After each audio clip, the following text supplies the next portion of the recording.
So 5 araw na nga lamang po ang inaantay natin at magaganap na ang inaabangan ng maraming Pinoy boxing fans na bakbakan sa pagitan ng dalawang former world champions na sina Janrael Casimero at Luis Nery. Kaya naman dahil dyan ay naging mainit na talakayan ito sa sparring session episode kagabi ng dalawang batikang Pinoy boxing analyst na sina JM Siasat at Attorney Ed Tolentino. At dito nga po ay naging prangka ang dalawa sa kanilang opinyon na sa palagay nila ay matatalo ang angas ng Pinas sa laban na ito. Ayon kay Attorney Ed ay ang puso niya daw ay gusto talagang manalo si Casimero dahil kahit anong mangyari ay mas nangingibabaw pa din umano ang kanyang pagka-Pilipino at suporta sa mga Pinoy boxer. Subalit ang isip niya umano ay sinasabing matatalo ito kay Luis Nery. Kaya ang hiling ni Attorney Ed ay sana mapatunayan na mali ang kanyang prediksyon. Habang si JM Siasat naman ay prangkang sinabi na sa palagay niya umano ay matatalo via knockout si Casimero. Ganun pa man ay nilinaw din ni Siasat na kung mahuhuli ni Cuadro Alasineri ng maaga ay dito umano ito magkakaroon ng pag-asang magtagumpay sa laban.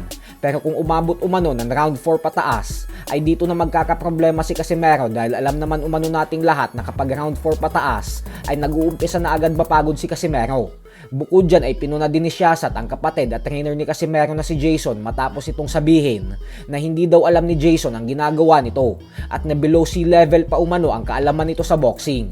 Giit ni Siasat na mas mataas pa daw ang tsansa mong manalo sa loto kaysa sa magkaroon si Jason ng ideya sa ginagawa niya at maibalik ang dating bangis at bagsik ni Casimero.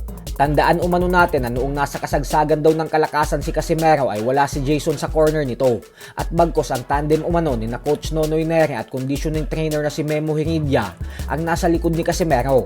Pero katulad nga po kay Attorney Ed ay gusto din ni Siasat na magtagumpay ang angas ng Pinas. Sa kabilang banda naman mga idol ay hindi nga po nagdalawang isip ang Mexican superstar Canelo Alvarez na laitin ang mega rematch ng ating pambansang kamao Manny Pacquiao at Floyd Mayweather Jr. na siyang nakatakdang ganapin sa buwan ng September. Ayon kay Canelo ay ayaw niya na nga daw sanang magsalita patungkol sa rematch ng dalawa kasi wala daw siyang magandang sasabihin patungkol dito. Ang kaso nga lang daw ay tinanong niyo pa siya. Giit ni Canelo na hindi niya daw nagustuhan ang unang laban ng dalawa mahigit isang dekada na ang nakakalipas. Pero sa rematch umano ay may pagkakataon tayong makita kung gaano daw kabasura ang magiging bakbakan ng dalawa sa ikalawang pagkakataon. Buwelta naman ng ilang mga fans na baka hindi lang umano natutuwa si Canelo dahil parehong sa September nakatakda ang laban niya kay Mbili at ang Pacquiao versus Mayweather rematch.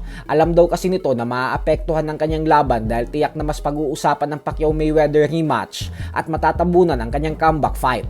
Habang ang Golden Boy promoter naman na si Oscar De La Hoya ay tila hindi pa rin natutunawan hanggang ngayon ang dahil sa paniniwala nito na ninakawan siya ng panalo sa naging laban nila ni Mayweather magdadalawang dekada na ang nakakalipas. Muli po kasing bumanat si De La Hoya na sa papel lang naman daw undefeated si Mayweather. Pero alam daw nito sa sarili niya na natalo talaga siya sa naging bakbakan nila. Ayon kay De La Hoya ay mismong tatay na daw ni Mayweather ang nagsabi na natalo daw talaga ito sa kanya. Tapos bigla pa daw itong nagretiro upang maiwasan lamang ang rematch clause sa kontrata nila. At agad bumalik sa boxing nang mapawalang bisa na ang rematch clause dahil nag-expire na ito. So hanggang dito na lang po muna tayo mga idol.